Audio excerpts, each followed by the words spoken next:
"Mom, you'll have to give up your bedroom. They need it more than you do."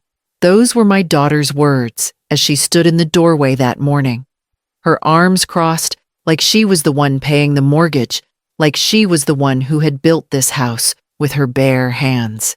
I felt the porcelain mug tremble in my grasp, coffee rippling against the rim. It had been hot when I poured it, but now it was cooling fast, just like the blood in my veins. I blinked at her, hoping I had misheard.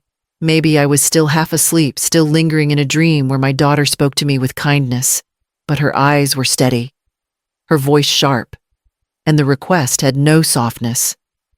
It was an order, plain and simple. The bedroom, I repeated, slowly setting the cup down before my shaking hands betrayed me. "My bedroom?" "Yes," she said, impatient, as if we were talking about switching chairs at the kitchen table. "Andres's parents can't stay in that tiny guest room any longer. You know how hard it's been on them. They're older. They have health issues. The master bedroom makes sense. The master bedroom. My bedroom. The one place in this house that had never belonged to anyone but me and my late husband. The one place I still closed the door to when I needed to breathe, when the noise of family and obligations felt too heavy. I pressed my palms against my knees, grounding myself before I spoke. I've slept in that room for 40 years. It isn't just a space, Elena. It's my life. My memories. She cut me off with a dismissive wave. "Mom, don't make this harder than it has to be. It's just a room. You'll still be in the house. You can move your things into the back room. We'll help with the furniture." I sat there numb, staring at the steam fading from my coffee.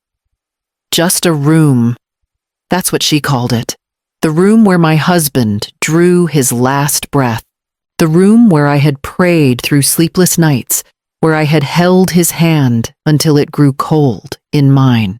Reduced to just a room because two people who barely knew me found their mattress uncomfortable. I tried to swallow down the bitterness rising in my throat.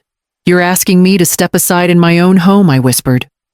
"No," she insisted, softening her tone as if that would hide the edge. "I'm asking you to be reasonable. Think about them. They're in pain. You're strong. You can handle a smaller space. It's temporary."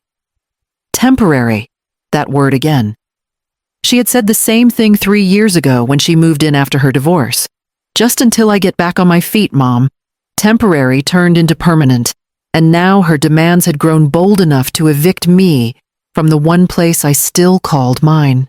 I looked at her, my only daughter, the child I had raised with every ounce of love I had, and for the first time I saw not family, but an intruder, someone who believed my existence could be rearranged at will.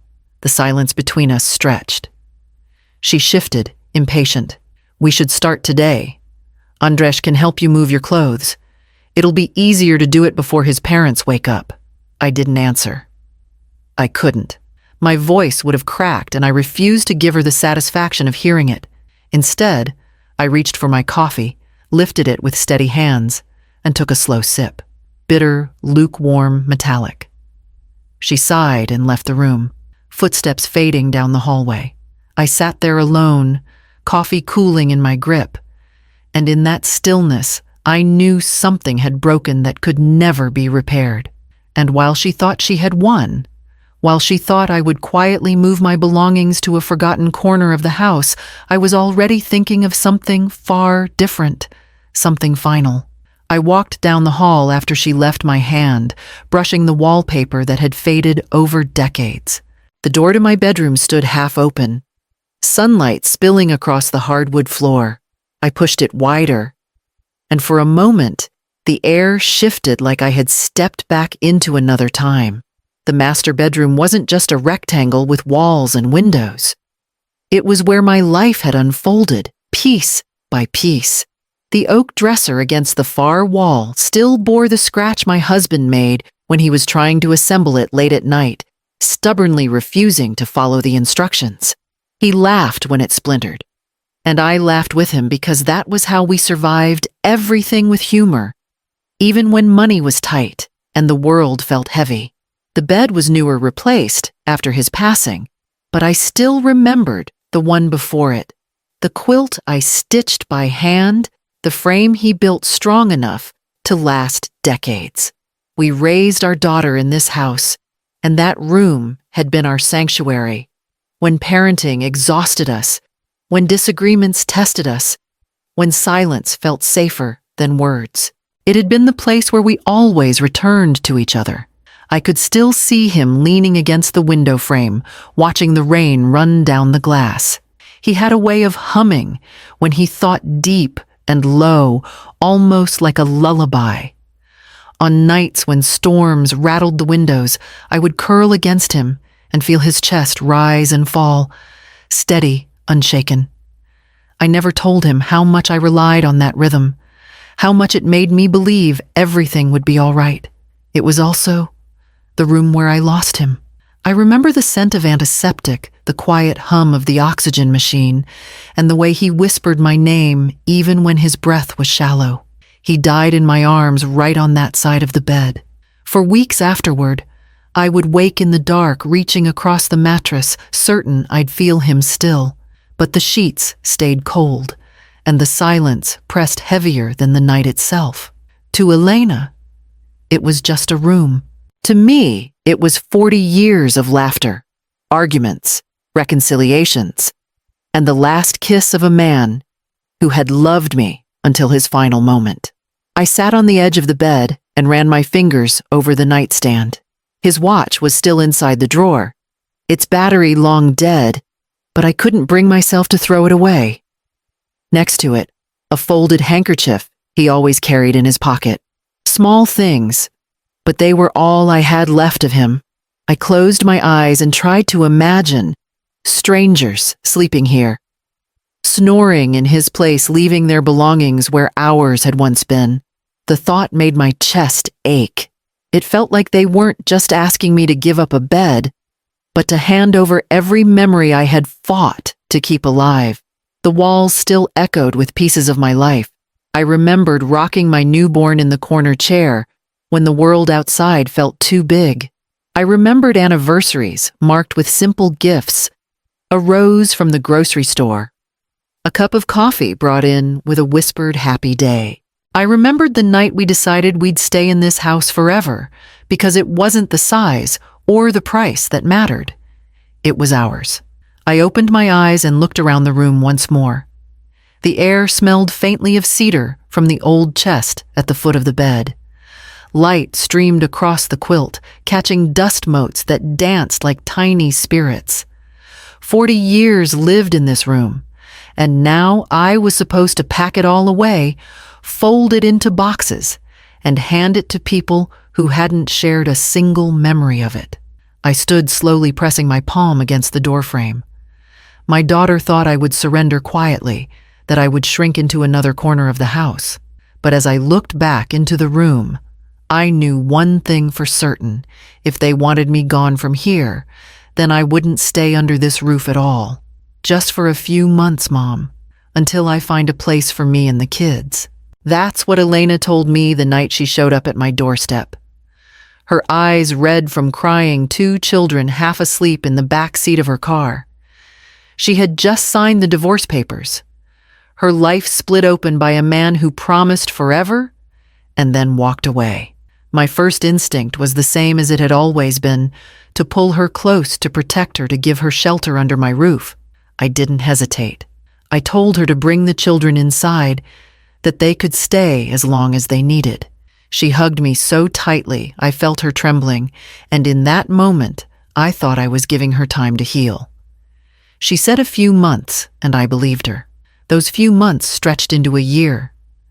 The year stretched into 2, then 3. Each season brought new promises. She was looking at apartments. She was saving money. She was just waiting until the kids adjusted to the new school schedule.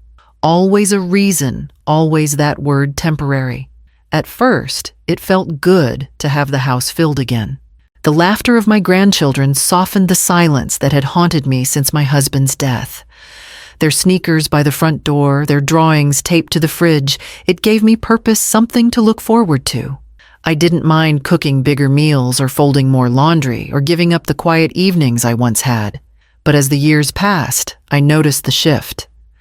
The lines between guest and resident blurred until they vanished completely. Elena stopped asking before she invited people over. The children began calling my house our house. And little by little, I felt myself being pushed into the background like wallpaper, still there but invisible. It wasn't intentional at first. I know that. Elena was overwhelmed trying to rebuild her life, but then Andres appeared, and everything changed. She brought him to dinner one night, glowing like a teenager, gushing about how kind he was, how he made her feel alive again. I smiled and welcomed him because that's what a mother does. Weeks later, his son started spending weekends here too. Then his parents arrived for visits that grew longer each time. And every time I voiced even a small hesitation, Elena reminded me it was temporary. Just until they sorted out their living arrangements, just until they found a better solution. That word had become a leash, binding me to patience I no longer had. I didn't recognize my own house anymore. My kitchen was rearranged to suit their preferences. The living room was cluttered with furniture that wasn't mine. Even the backyard had been altered, a swing set erected without asking the grass worn down by feet that didn't belong to me. Still, I bit my tongue. I told myself I could endure it. After all, family sacrifices for family. But each time she said temporary, I felt something inside me tighten, like a rope pulling tighter around my chest. By the time Elena told me to give up my bedroom, the word had lost all meaning. Temporary wasn't temporary at all. It was a polite mask for permanent. A way to dress up what was really happening. I was being erased step by step from the life I had built. I sat in that bedroom after she left, staring at the closet, filled with my husband's old shirts, the ones I couldn't throw away. I thought of all the promises, all the reassurances, and how each one had chipped away at me until there was nothing left to hide behind. And I realized with a heaviness that settled deep in my bones that if I stayed silent one more time, if I swallowed one more temporary, I would lose myself completely. The decision was forming, already quiet but solid, as I closed the closet door and prepared for the confrontation that was sure to come. Elena came home one evening with a sparkle in her eyes I hadn't seen in years. She placed her purse on the counter, smoothed her hair, and said, "Mom, I want you to meet someone." The words were light, almost rehearsed, and I could tell by the way she hovered near the kitchen door that this wasn't a request for my opinion. It was a declaration. Andres arrived 2 days later, carrying a bottle of wine and wearing a smile that was both polite and calculated. He was charming enough polite in all the ways men are when they want to make an impression. I watched him carefully as he leaned toward Elena at the dinner table, his hand brushing hers every chance it got. She laughed louder than usual, her eyes darting between us, desperate for me to approve. I told myself to be gracious. After everything she had endured with her first marriage, she deserved a chance at happiness. And so I smiled, served him roast chicken, and listened as he talked about his job, his son Bruno, and his parents, who had fallen on hard times. Bruno came first. A quiet boy with large eyes, he trailed behind Andres on his second visit. Elena introduced him with enthusiasm, as if she had already decided he belonged to us. "Isn't he sweet, Mom? He'll fit right in." I nodded. Though inside, I felt the walls of my home inching inward. Then came the announcement about his parents. Elena didn't sit me down to discuss it. She didn't ask if it was possible. She simply stood in the living room one afternoon and said Mom Andres's parents are moving in for a little while, just until they sort out their situation. My heart sank. But I asked anyway, "Where will they stay?" "The guest room." "Of course," she replied, as if the decision had already been carved into stone. It's the only option. Don't worry, they won't be any trouble. I wanted to argue to remind her that we were already 4 people in the house, that adding 2 more would turn it into something closer to a boarding house than a home. But I looked at her face, glowing, hopeful, and fragile, and the words caught in my throat. I told myself it would be temporary. That word again. Always that word. The day they arrived, I helped carry their suitcases up the narrow hallway. Roberto thanked me stiffly, his voice lined with entitlement. Miriam smiled, but it didn't reach her eyes. They settled into the guest room like it had always belonged to them, their belongings spilling into the hallway within days. At first, they were careful. They kept to themselves, complimented Elena's cooking, offered to clear the table. But soon, the small corrections began. Miriam wondered aloud if we used too much salt. Roberto complained the air conditioner was too cold. They adjusted things quietly at first, the thermostat, the placement of chairs, the arrangement of groceries in the fridge. Each small act felt like a reminder that my control was slipping. Elena brushed it off when I brought it up. They're just adjusting, Mom. Be patient. Patience had been my companion for years. I carried it like a burden, and it was beginning to weigh me down. One evening, I walked past the guest room and overheard Miriam sighing to Elena. It's so small in here. Roberto can't stretch his legs without bumping the dresser. And the bed, it's far too soft for his back. Elena murmured something I couldn't catch, and I froze in the hallway, every muscle tight. I knew, even before Miriam spoke again, what was coming. The master bedroom would be more suitable, she said gently, as though it were the most natural suggestion in the world.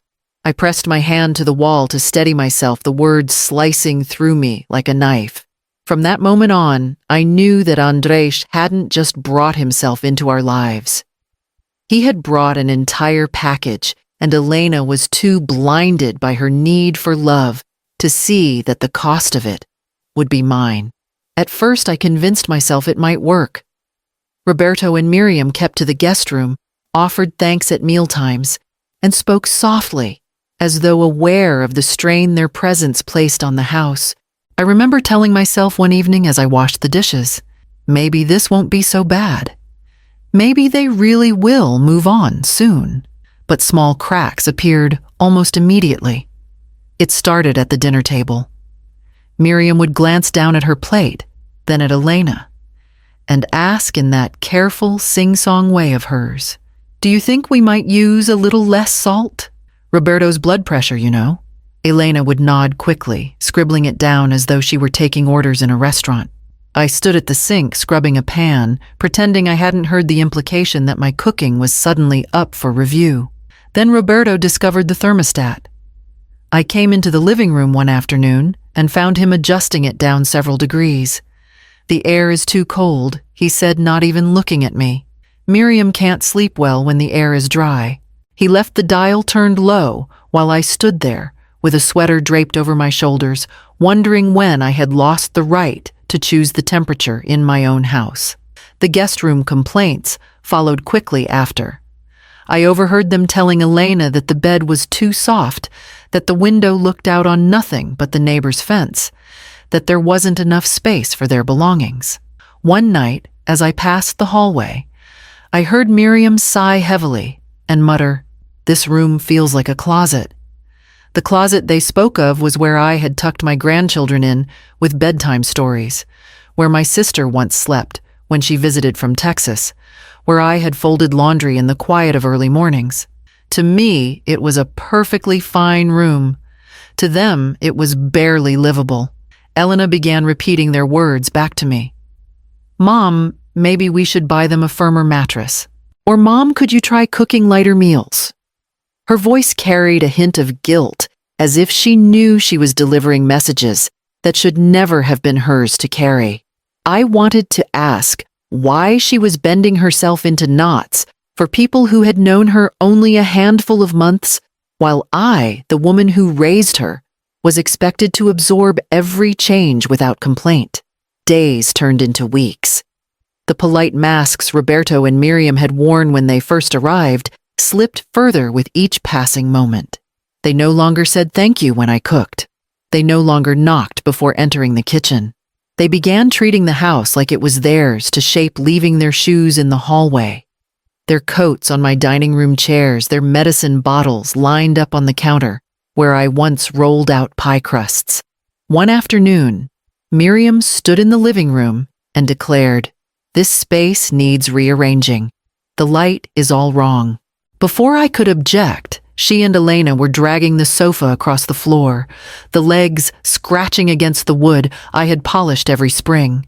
I pressed my lips together, too tired to fight, too stunned by how quickly my home had become something unrecognizable. That night, I lay in my bed, the one they already had their eyes on, and listened to the murmur of voices down the hall. Roberto coughed dramatically. Miriam sighed again and again. Elena's voice followed, soothing, promising, reassuring them that things would get better soon. I knew then that the guest room was only the beginning, and I also knew that sooner or later their eyes would turn fully toward the space I was lying in the last corner of the house, still untouched by their complaints. The first time Elena asked me not to shower in the morning, I laughed, thinking she was joking. "Mom," she said, serious, standing in the hallway with her arms folded, "could you maybe wait until later? Roberto says the pipes wake him up." I stared at her towel slung over my shoulder, water still dripping from my hair. For 70 years I had lived on my own schedule. I woke when I pleased, I showered before breakfast, and I brewed my coffee while the sun was still pulling itself over the horizon. Now my daughter, standing in the house I had paid for, was asking me to adjust the rhythm of my life to keep two near strangers from stirring too early. I told her I'd think about it. But the next morning, when I turned on the water at 6 a.m., like I always did, I heard a pointed cough from the guest room down the hall. By the third morning, Elena's expression was tight when I walked into the kitchen with wet hair. "Mom," she said firmly, "please just wait. It's not that hard." The television was next. I had always watched the late-night news before bed, the voices of anchors filling the quiet hours when sleep wouldn't come. One evening, just as the opening theme music began, Elena poked her head into the living room. "Could you keep it down? Roberto says he can't sleep with the noise." I looked at the volume dial. It wasn't loud. I could barely hear it myself. "I'll turn it down a little," I said, keeping my tone calm.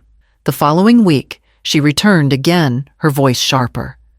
"Actually, could you just turn it off at night? He's been tossing and turning." Miriam, too. So the television went dark. The house grew quieter, but not in the comforting way it once had.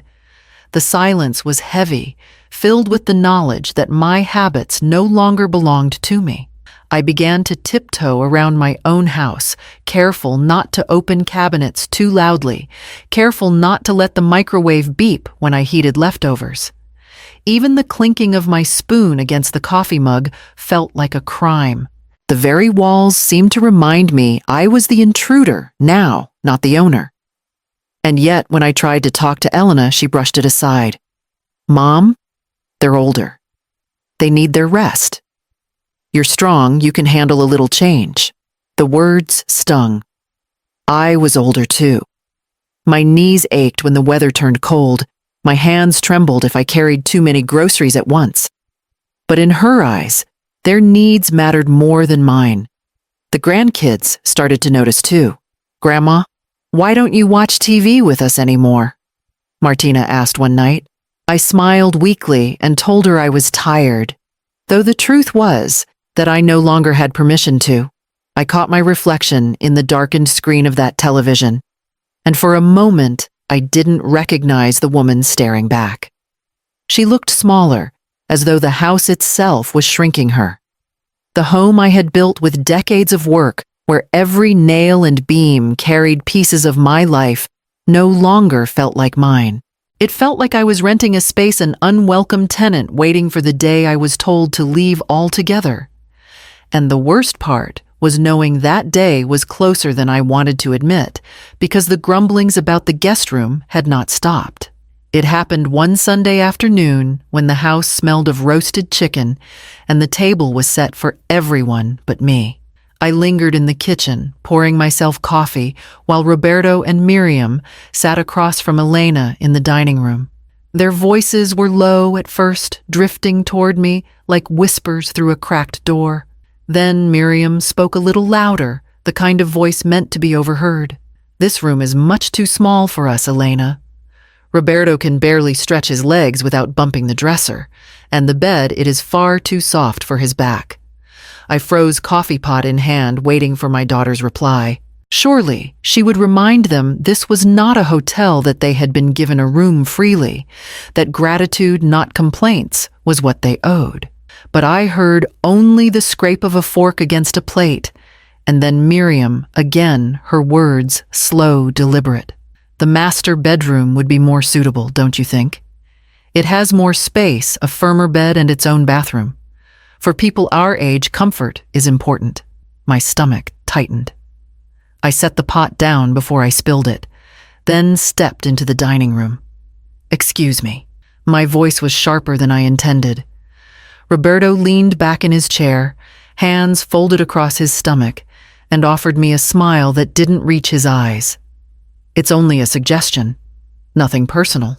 You have to admit your room is far better suited for a couple like us." For a moment I could not speak. I looked at Elena, waiting for her to shake her head to dismiss their audacity with a firm no. Instead, she shifted uncomfortably, glanced at me with that pleading expression I knew too well, and said, "Mom, maybe we could at least talk about it." The words hit harder than any insult Roberto or Miriam could deliver. My daughter, the child I had carried, raised, and sheltered, was asking me to consider surrendering the one place in the house that still belonged wholly to me. "You cannot be serious," I said quietly. Elena's voice softened, but her tone carried an edge of resolve. "They're older, Mom. They have health issues. It's hard for them to manage in that tiny room. You're strong, you could handle the smaller space in the back." I felt heat rise in my face. "Older. They are 75. I am 70. Since when does 5 years make the difference between who deserves dignity and who doesn't?" Miriam lowered her gaze to her plate, but Roberto held mine, steady, unashamed. Elena sighed. "Please don't make this harder than it has to be. I'm just asking you to think about it. Think about it. As though giving up the room where my husband and I had built a life together, where he had breathed his last breath in my arms, was a matter of casual consideration. As though my history could be boxed up and moved into a storage room at the back of the house, forgotten like old furniture. I stood there, hands trembling, but I refused to let them see me break. "That room is mine," I said firmly. "It has been mine for 40 years. It will remain mine." Elena's face tightened. "Mom, don't be selfish. This isn't about you anymore. It's about what's best for everyone." Her words cut deep, sharper than any knife in the drawer. Selfish for wanting to keep the last corner of my life untouched. Selfish for holding on to the space where I still felt my husband's presence at night. I turned and walked out of the room, my chest heavy, my steps unsteady. Behind me, I heard the faint murmur of voices, the scrape of chairs against the floor, the continuation of a conversation that no longer included me. And as I closed the bedroom door behind me, pressing my back against it, I knew the fight over this house had only just begun. That night, I couldn't sleep. I lay in my bed, staring at the ceiling, the shadows of tree branches stretching across the plaster. The words kept circling in my head.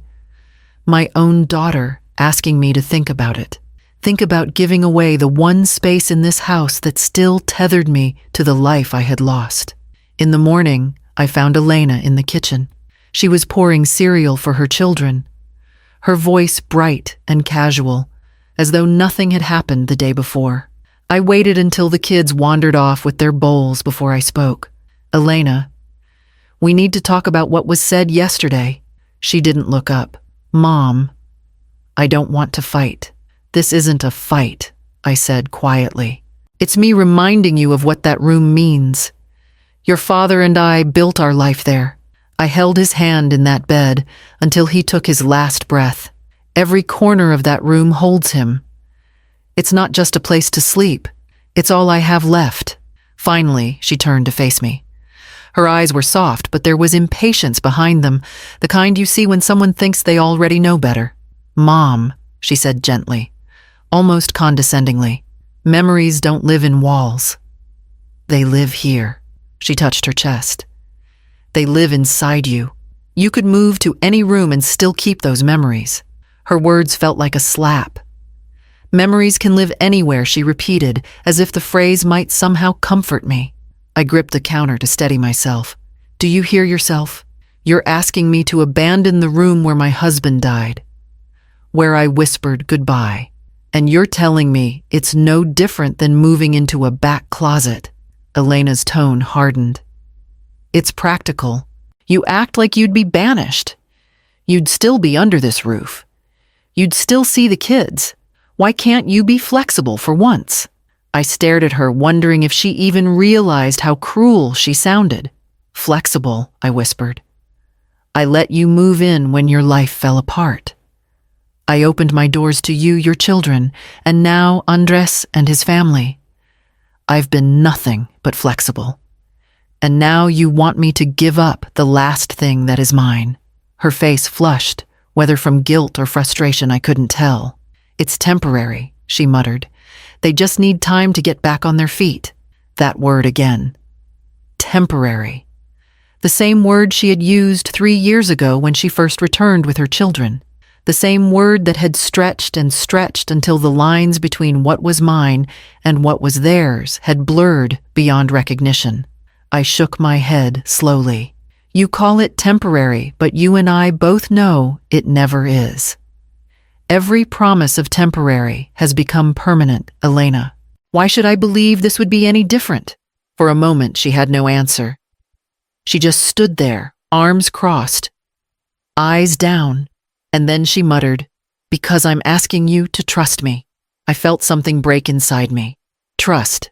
Trust had already been traded away the moment she decided my memories, my grief, my history, could be boxed up and shoved into a smaller room to make way for strangers. I turned from her before she could see the tears gathering in my eyes. Trust is earned, Elena. And right now, you're spending it faster than you can replace it. I walked back toward my bedroom, every step heavy with the knowledge that if she could dismiss 40 years of love as just memories, then nothing in this house was safe from being dismissed next. It was during dinner when the final blow landed, and it didn't come from Roberto or Miriam directly. It came from my own grandchildren's mouths. We were seated around the table, plates of baked chicken and vegetables steaming in front of us. The adults were carrying on the usual clipped conversation, but Miriam leaned toward Martina with a voice just loud enough for me to hear. Sweetheart, don't you think your grandma could be a little more considerate with us? Your grandpa's back hurts so badly in that little room. Martina's fork froze halfway to her mouth. She looked at me, confused. Her young eyes torn between loyalty and the influence of a woman who had been in her life only a few months. Before I could say anything, Roberto chimed in. And poor Miriam hardly sleeps. Wouldn't it be nice if your grandma helped us out a little? Sebastian spoke up next, his voice hesitant. Grandma? Why don't you want to help them? The words pierced deeper than anything their grandparents had said directly. My throat tightened, and I set down my fork. I could feel every eye on me, Elena's expectant, Andres's guarded Roberto, and Miriam's smugly satisfied, and my grandchildren's bewildered. I am helping them, I said carefully. I gave them a home when they had nowhere else to go. That's no small thing. But the damage was done. Sebastian frowned. But they said you won't give up your room, even though Grandpa Roberto is in pain. Doesn't that mean you care more about yourself? The room went quiet except for the ticking clock on the wall. My chest ached. I wanted to shout, to slam my hand on the table and remind everyone whose house this was. But I looked at my grandchildren's faces. Faces I had rocked to sleep, as babies fed, when their mother was too tired, shielded from storms real and metaphorical, and I couldn't raise my voice. Instead, I answered softly. Sometimes helping doesn't mean giving away everything you have. Sometimes it means holding on to what matters so you don't disappear. They didn't understand. How could they? They were too young to know the weight of memory, the value of dignity. But I could see Roberto's satisfied glance at Miriam, as if they had planted the seed exactly where they wanted it. That night, I lay awake knowing the battle was no longer only with my daughter and her in-laws. Now it was with the very children I loved most, because they were being taught to see me as the obstacle. And that, more than anything else, was what finally convinced me something had to change. After dinner that night, when the house had gone quiet and the walls still hummed with the echoes of raised voices, I slipped into my bedroom and closed the door. My chest was tight, the kind of tightness that lingers long after the words have stopped. I sat on the edge of the bed staring at the photo of my husband on the nightstand and felt the urge to reach for someone who could still see me clearly. I picked up the phone and dialed my sister, Marisol, who lived 2 states away in Arizona.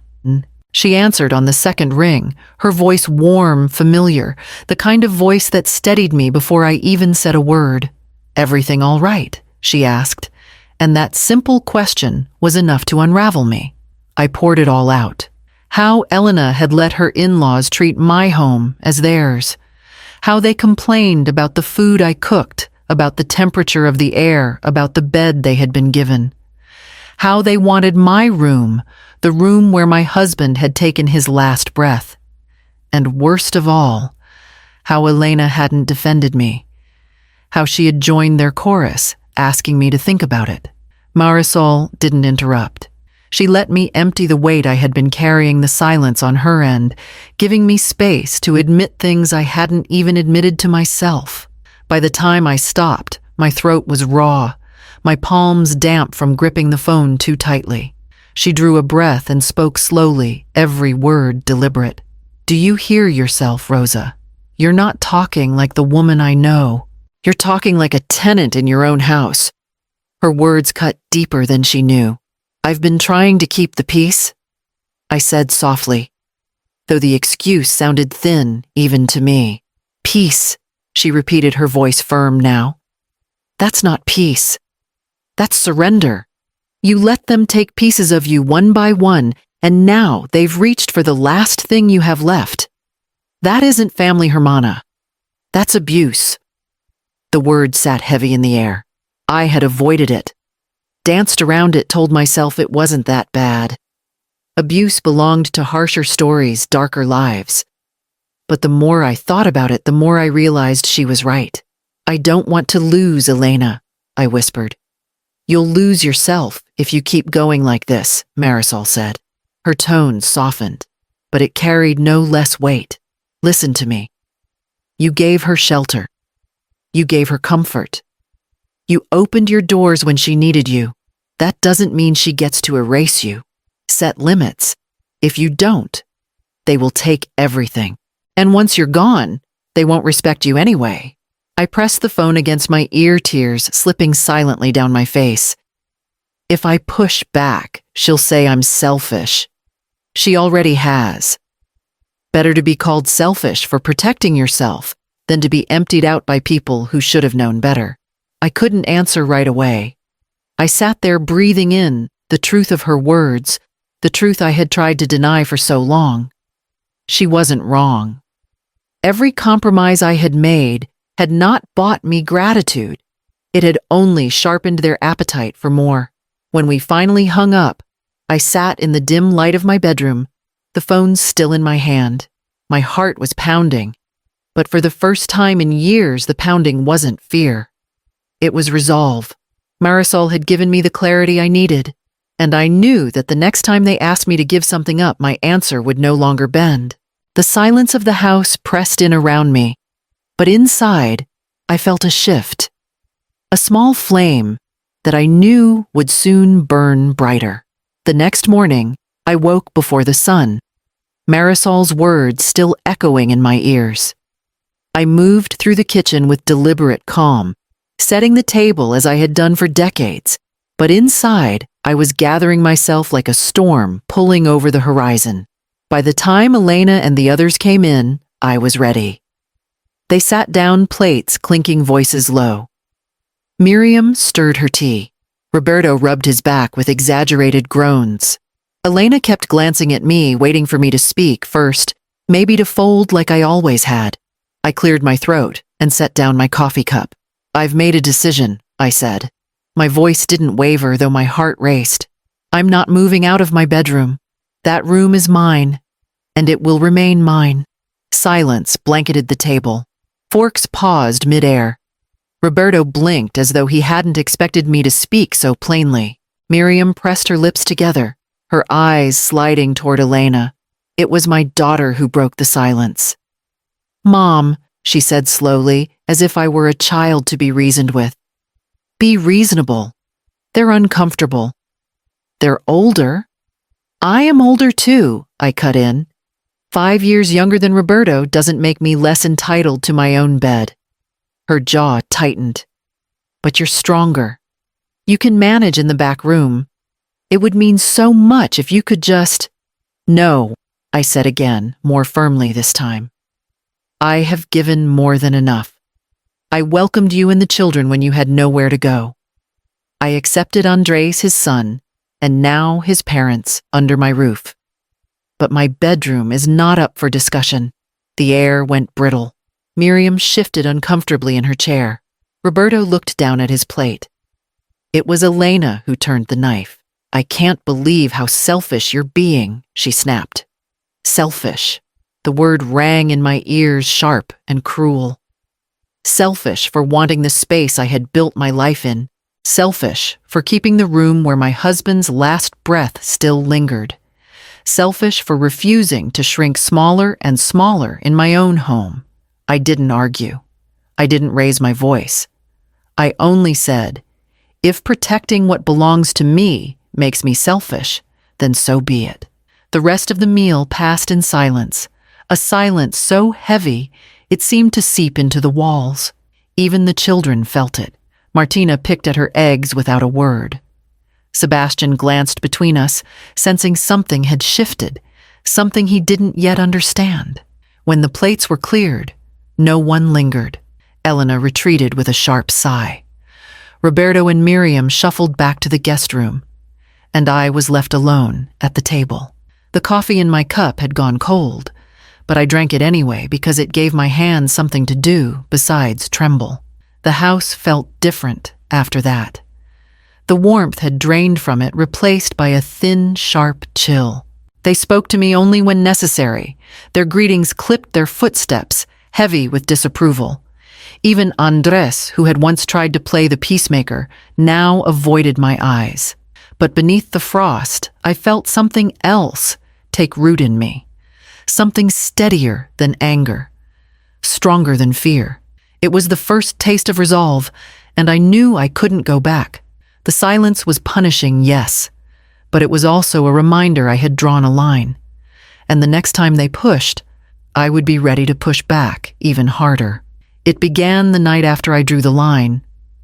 At first I thought it was coincidence, an old man's restless sleep, the creaks of a house that had sheltered decades of lives. But by the third night, I understood what was happening. Roberto groaned loud enough to rattle the hallway. I could hear him shifting in the guest room, letting out sharp cries, as if the mattress were torturing him. Miriam sighed dramatically, whispering his name over and over, her voice pitched just high enough to carry through the walls. The children stirred, and Elena appeared in the hallway, her robe tied tight, her face full of concern. I stayed in my bed, staring at the ceiling, my jaw clenched. It was a performance, and we were the audience they wanted to reach. By morning, Elena was waiting for me in the kitchen. Her tone was clipped but urgent, as if she'd rehearsed it all night. "Mom, this can't go on." Roberto barely slept. He was in pain for hours. I poured my coffee slowly, steadying my hands. "If he's in that much pain, he should see a doctor." "He did," she said quickly. "The doctor told him he needs a firmer mattress and more space. He can't keep sleeping in that room. It's not healthy." I looked at her. "So his doctor prescribed my bedroom." She flinched. "Don't twist my words. This is a medical issue." "No, Elena," I said evenly. "It's an issue of entitlement. If a mattress is the problem, then buy a new one. If space is the problem, then they can find somewhere else to stay. But my room is not the solution." Her eyes narrowed. "Why are you being so cruel? They're older. They're suffering. I am older too," I cut in. "And I'm tired of being erased." The silence that followed was sharp. Elena's face hardened, and for the first time I saw not my daughter, but someone who had chosen sides. She carried Roberto's complaints as though they were sacred truths, while my words, my history, my grief were treated as obstacles. The next nights followed the same pattern. Roberto moaned louder. Miriam sighed heavier. Elena rushed to comfort them, and I lay awake, listening to the charade. Even Andres joined in his footsteps, pacing his low voice, carrying sympathy into the guest room. Not once did any of them knock on my door to ask if I was all right, if I could sleep, if I was comfortable. My needs had become invisible, less important than the staged discomfort of guests who had overstayed every welcome. By the end of the week, the atmosphere in the house was unbearable. Elena avoided me during the day, speaking only to tell me how much Roberto was suffering. "Mom?" I heard him crying last night. She said, her voice laced with guilt, meant to press on me. "Do you understand how hard this is for me? Watching him suffer when the solution is right in front of us."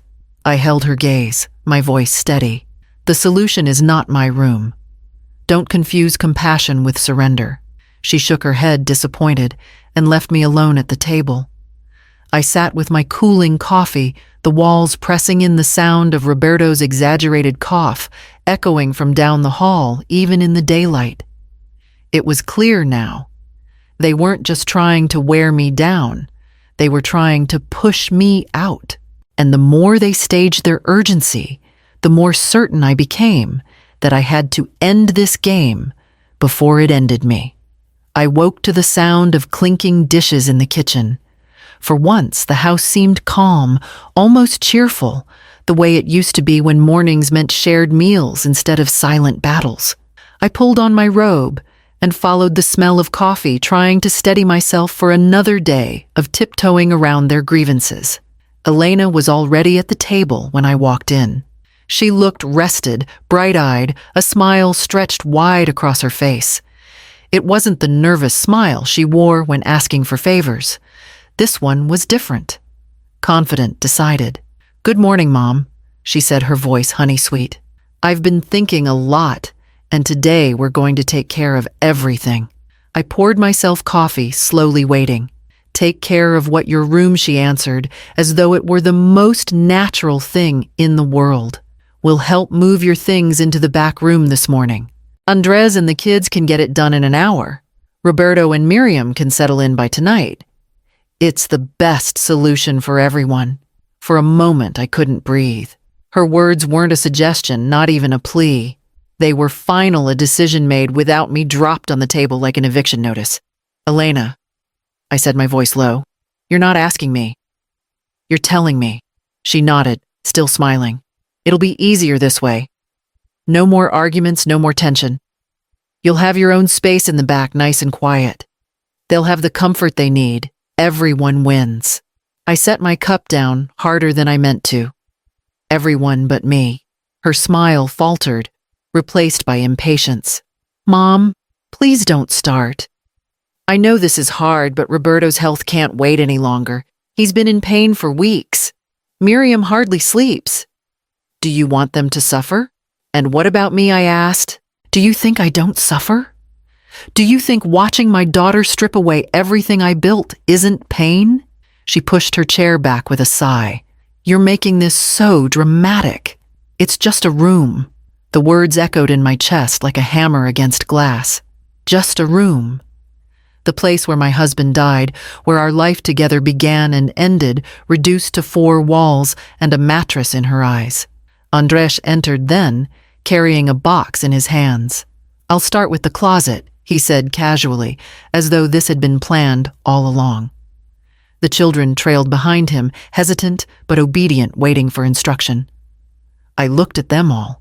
My daughter, her fiancé, his parents down the hall, and felt a cold clarity wash over me. They weren't waiting for my consent. They were waiting for me to step aside, to disappear into that back room like old furniture stored out of sight. I straightened my shoulders and spoke clearly, so there would be no mistake. You will not move a single thing from my room. The air tightened. Andres froze with the box in his hands. The children shifted uncomfortably. Elena's face darkened, the sweetness gone, now replaced by steel. If you refuse, she said slowly, you're only proving how selfish you've become. And if you won't move willingly, then we'll have to figure out another way. Her words hung there heavy and threatening. And in that moment, I knew the battle had reached its peak. There was no more room for compromise. I turned coffee untouched and walked back down the hallway, each step carrying me closer to a decision I knew I could no longer delay. I didn't argue with her anymore that morning. I let her believe she had won. When Elena declared that Andres and the kids would start moving my things later, I nodded and said, fine. The relief that swept across her face was almost painful to watch. She thought my silence meant surrender. But silence can mean many things. I closed the door to my bedroom and locked it behind me. The familiar walls seemed to hum around me, the air dense with memories I could almost touch. For a moment, I sat on the bed and let the quiet settle. Then I rose and pulled 2 old suitcases from the closet. The zippers rasped against the stillness like a secret being spoken out loud. I opened the dresser drawers and chose carefully. Not everything could come with me. A lifetime lived in one house doesn't shrink easily. I folded a few changes of clothes, the heavier sweaters for cold nights, 2 pairs of shoes. Then I turned to the nightstand where my husband's watch still rested its hands, forever frozen. I slipped it gently into the side pocket. His handkerchief went in next, soft from years of use.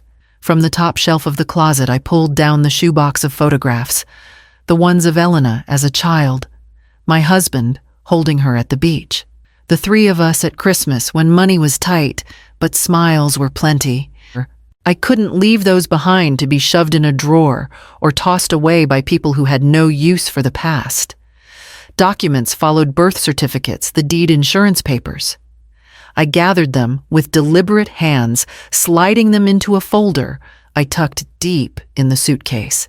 The sound of children's laughter drifted faintly from the living room, and for a fleeting second, I thought of them discovering me like this, packing, not for a move down the hall, but for a departure they couldn't yet imagine. The second suitcase I filled with smaller things that mattered more than they looked: the quilt I had stitched during long winters, the coffee mug with a crack down the side, a book of poems my husband once read aloud to me. Each item felt like a piece of myself, proof that I had lived here not as a tenant, but as the owner of a life that deserved respect. When both suitcases were closed, I sat back on the bed and studied them. 2 simple bags holding everything I could not bear to lose. The rest, the furniture, the dishes, the worn curtains, they could have it all. None of it mattered without dignity. That afternoon, Elena knocked softly on the door. "Are you ready, Mom?" she asked, her voice lighter than it had been in weeks. I smoothed my hands over the suitcase handles, forcing my tone steady. Almost. She didn't press. She left me to my work, no doubt imagining me folding sheets and boxing picture frames for the storage room. But I wasn't preparing to be hidden away in the back of the house. I was preparing to walk out of it. When night fell and the house finally grew quiet, I placed the suitcases by the door, the weight of them both anchoring me and freeing me at the same time. I lay down on the bed where I had spent 40 years of my life, knowing it might be the last night I ever slept there. And with the dawn, I would make the call that would change everything. The morning came heavy and gray, the kind of light that makes everything feel uncertain. I sat at the kitchen table alone, my coffee cooling beside me, staring at the 2 suitcases waiting by the door. They looked back at me like a question I already knew the answer to. I reached for the phone and dialed a number I had found months earlier, almost by accident when I'd browsed real estate listings late at night. A local agency with a big banner, "We sell fast." At the time, I never thought I'd need it. Now my fingers shook as the line rang. "Good morning, Hillcrest Realty." A young woman's voice answered, cheerful and brisk. "My name is Rosa Alvarez," I said, my throat dry. "I want to sell my house." Immediately. There was a pause on the other end, the kind that carries surprise. "Sell as in list it." "No," I said, steadying my voice. "As in sell. This week, if possible. I don't care if it's under market value. I need it gone." Her tone shifted softer, more cautious. "That's very quick, Mrs. Alvarez. May I ask why I stared at the coffee the surface now, cold and flat?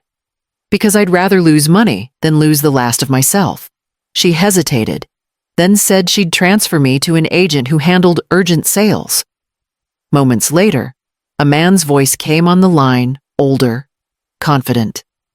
"This is David Klein. I hear you're looking for a fast turnaround. Tell me about the property."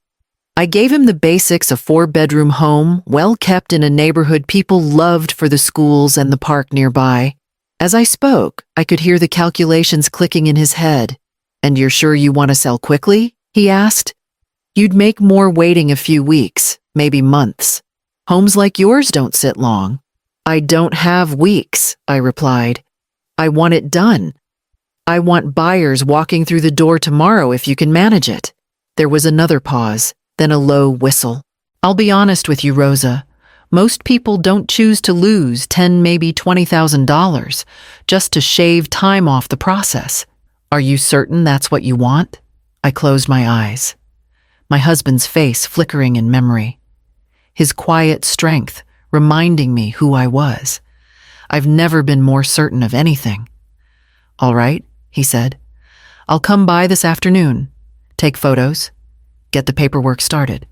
With the right price, we can have offers in days, maybe even hours. Are you prepared for that?" "Yes," I said simply. After we hung up, I sat for a long time in the silence, the reality settling over me. I had just set the course for everything to change. The house where I had lived, loved, raised my daughter, and buried my grief would soon belong to someone else. But instead of sadness, I felt something different, a lightness, small but real. It wasn't joy, not yet, but it was relief. When David arrived later with his clipboard and camera, I walked him through each room, pointing out the features buyers would love. He marveled at the condition, at the warmth of the place. I nodded politely, though. Inside, I knew warmth was the one thing I no longer felt here. As he packed up, he gave me a firm look. "We'll price it to move. You'll get less than it's worth, but you'll have your freedom." "Is that what you want?" "Yes," I told him. "Freedom is all I want now." And as he left, I knew the house was no longer mine in spirit. It was already gone. The realtor left just after lunch, his car pulling away from the driveway, with the promise that buyers would be knocking within days. I stood at the window until the sound of his engine faded, then turned back to the 2 suitcases by the door. They sat there quietly, waiting for the moment that could no longer be delayed. It didn't take long. Elena came in first, carrying a basket of laundry. She stopped when she saw the bags.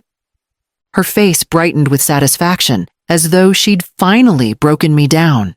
"Oh, good," she said, setting the basket aside. "I knew you'd come around." Let's get Andres and the kids to help move these into the back room. It won't take long. I wrapped my hand around the handle of one suitcase and looked her square in the eye. My voice was steady, low, but certain.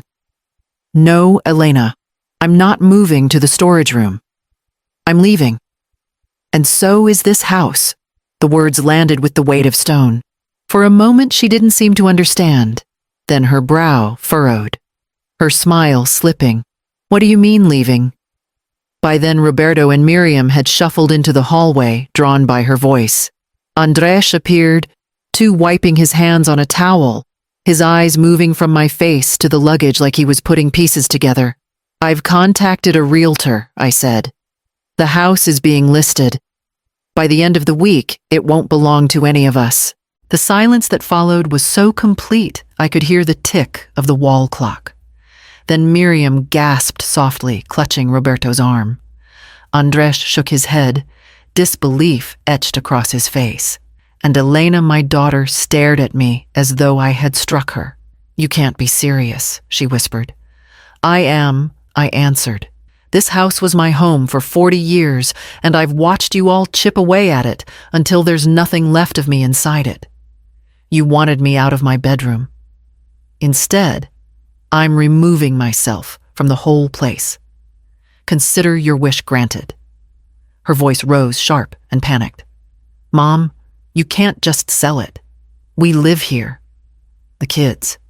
You live here because I allowed it, I cut in. Not because you had a right. And if I'm not respected here, then none of us will stay. Roberto cleared his throat, trying to smooth the tension. Now, Rosa, let's not make hasty decisions. Surely there's another solution. I turned to him, my gaze cold. The solution was gratitude. The solution was respect. Neither of you showed it. Now the decision is mine. Elena pressed her hands to her temples, pacing. This is madness. What about the children? What about us? I lifted one suitcase and set it firmly by the doorframe. You should have thought of that before you decided my comfort meant less than your in-laws. Before you called me selfish for wanting to keep the one space I had left. Her eyes filled with tears, but I felt no guilt. Not anymore. I had bent until I nearly broke, and still it wasn't enough. This was the only language they would understand finality. The children's voices drifted in from the yard, laughter floating through the window, unaware of the earthquake shaking the walls around them. I steadied myself, placing my second suitcase beside the first. And as the weight of my choice filled the air, I knew the next moment would change everything between us forever. The confrontation moved from the hallway to the kitchen, as though the walls themselves had pushed us toward the table, where so many of our arguments had already been staged. I carried the suitcases in with me, set them down by the door, and folded my arms. The house is for sale, I said flatly. It will not be yours or theirs or mine by the end of the week. Elena gasped, one hand pressed to her chest. You can't do that, Mom. You can't just sell our home. I let her words hang there a moment before answering. It's not your home, Elena. It never was. This house was mine and your father's. I let you stay here. I let you all stay here. That generosity has been mistaken for weakness. Her face crumpled in disbelief. What about the kids? Where are we supposed to go? The same way you expected me to adapt, I replied evenly. You'll figure it out. Andres stepped forward. Then his voice measured, trying to sound reasonable. Rosa, listen. I know things have been tense, but selling the house? That's too far. Maybe we can compromise. Maybe we fix up the back room. Make it more comfortable for you. I cut him off with a raised hand. The problem isn't which room I sleep in. The problem is that you thought you had the right to decide. This isn't about furniture or space. It's about respect. Roberto cleared his throat from the far end of the table, his posture stiff. Perhaps we've been too forward. We didn't mean to cause offense. Miriam chimed in quickly, nodding. Yes, we were only trying to be comfortable. If this is upsetting you so much, we can adjust. I turned my eyes on them. You knew what you were doing. You saw my daughter's willingness to bend me and you leaned on it. You pushed until you thought I'd snap. They both lowered their gazes, the bravado gone. Elena's panic rose higher, her voice breaking. Mom, please. Don't do this. We'll make it right. We'll work something out. I kept my tone calm, unshaken. I already have worked something out. Papers will be ready in a few days. There's nothing more to discuss. Andres tried again, his hands open in a pleading gesture. Think about the grandchildren. They love this house. Do you want their memories here to end like this? I looked at him steadily. Better they remember a grandmother who stood her ground than one who disappeared into silence. The kitchen fell still. The only sound was the hum of the refrigerator, steady and unbothered by the storm breaking in front of it. I sat down at the head of the table, my place, and lifted my coffee cup with deliberate calm. My hand didn't shake this time. Elena sank into a chair, her eyes red. Andres stood frozen, unsure whether to keep fighting. Roberto and Miriam exchanged glances, the kind that betray regret only after consequences arrive. I sipped my coffee, steady as stone. For once, they were the ones scrambling, searching for words, bargaining for air. And I finally had nothing left to lose. The children's footsteps pounded through the hallway, laughter still echoing blissfully unaware. I set down my cup and looked toward the doorway, ready for what would come when they realized this standoff was not just words, but the beginning of the end. The phone rang the next afternoon while I was sitting in the kitchen, sipping a cup of coffee that had gone cold long before I touched it. The number on the screen belonged to David, the realtor. I pressed the speaker button before answering, letting my voice carry. Hello, David. Mrs. Alvarez? He said, the excitement in his tone unmistakable. We already have offers, 3 of them all cash. I told you the property wouldn't sit long. Elena, who had been at the counter chopping vegetables, froze mid-slice. Andres turned from the sink, water dripping from his hands. Roberto and Miriam, perched like wary statues at the table, leaned in. David continued. 1 at $240,000, 1 at $245,000, and the highest at $250,000. All 3 buyers are ready to move quickly. If you accept today, we can sign tomorrow and close by the end of the week. The silence in the kitchen grew thick. I could feel their eyes on me, disbelief and panic mingling, waiting for me to falter. Elena spoke first, her voice trembling. Mom, you wouldn't. You can't. This is our home. I ignored her and asked into the phone. Which buyer is best positioned to close without delay? The 1 at $250,000, David replied. They're a young couple with financing already lined up. They want the house badly, and will move heaven and earth to secure it. Elena dropped the knife onto the cutting board with a clatter. Mom, stop this. You're making a mistake. You're angry, that's all. You can't sell our home over one disagreement. Our home, I repeated quietly. Then louder for David to hear, I accept the $250,000 offer. Tell them we'll sign tomorrow. Excellent, David said, relief in his tone.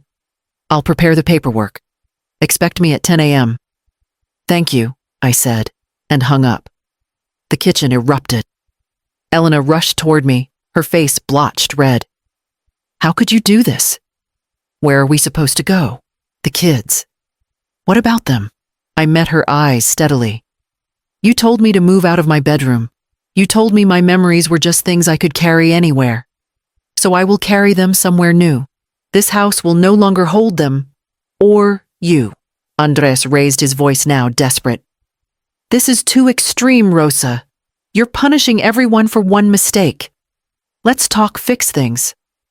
There's nothing to fix, I said firmly.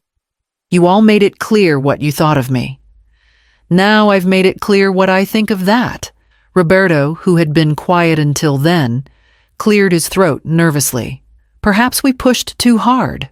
We didn't mean, yes, you did. I cut him off. And now the result is here. A buyer is coming tomorrow. This house will be theirs, and you will all have to decide where you belong next. Miriam's lips quivered, as if to speak, but no words came. I lifted my cold coffee, swallowed it, and placed the cup back down with deliberate calm. For once, no one else moved. No excuses, no pleading could unmake the decision that had just been sealed. I stood leaving them rooted in their disbelief and walked down the hall toward my bedroom. The place that would soon no longer be mine, but would never, ever be theirs. The day of the signing arrived with a sky washed clean by rain. I woke early, dressed in my best blouse, and carried the folder of documents to the kitchen table. My suitcases waited by the door like quiet witnesses. At 10 sharp, David arrived with the young couple who had made the winning offer. They were no older than Elena had been when she first married, their hands clasped tightly together as they stepped inside. Their eyes widened as they looked around, and I saw the same wonder in them that I once felt when my husband and I first crossed this threshold decades ago. "It's beautiful," the woman whispered. "We can already see our family here." I smiled faintly. "It's been a good house. Take care of it." We sat at the table to sign. David slid the papers across to me, pointing where my initials and signature were needed. My hand didn't tremble as I wrote my name, though each stroke felt like carving something permanent into stone. When the final page was complete, David handed the keys to the couple. The moment the metal left my palm, I felt the weight of 4 decades lift, and with it, the ache that had bound me to silence. Elena entered just as the couple stood to thank me. Her face drained of color when she saw the papers spread across the table and the keys now in another woman's hand. "Mom, no," she said, shaking her head like a child refusing reality. "You didn't. Tell me you didn't." "It's done," I said softly. She rushed forward, gripping my arm. "Where are we supposed to live? What about the kids?" Her voice cracked, desperation spilling out. Before I could answer, Sebastian and Martina appeared behind her. Their eyes darted from my suitcases to the strangers holding the keys.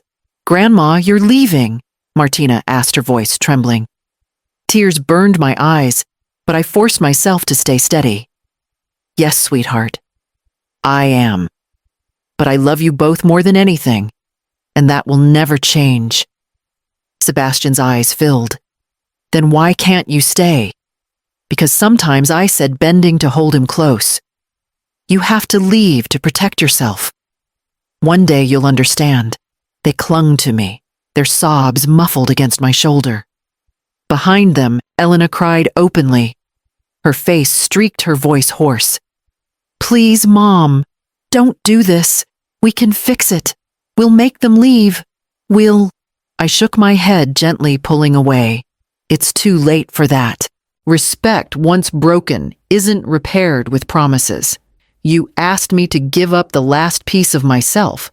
I won't do it again." Andres hovered in the doorway, silent, his expression unreadable.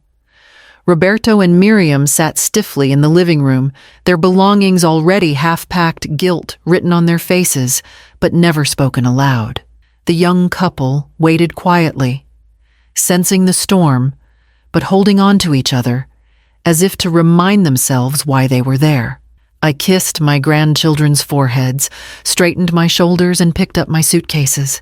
The house echoed strangely as I walked to the door, the weight of my footsteps mixing with the sound of their sobs.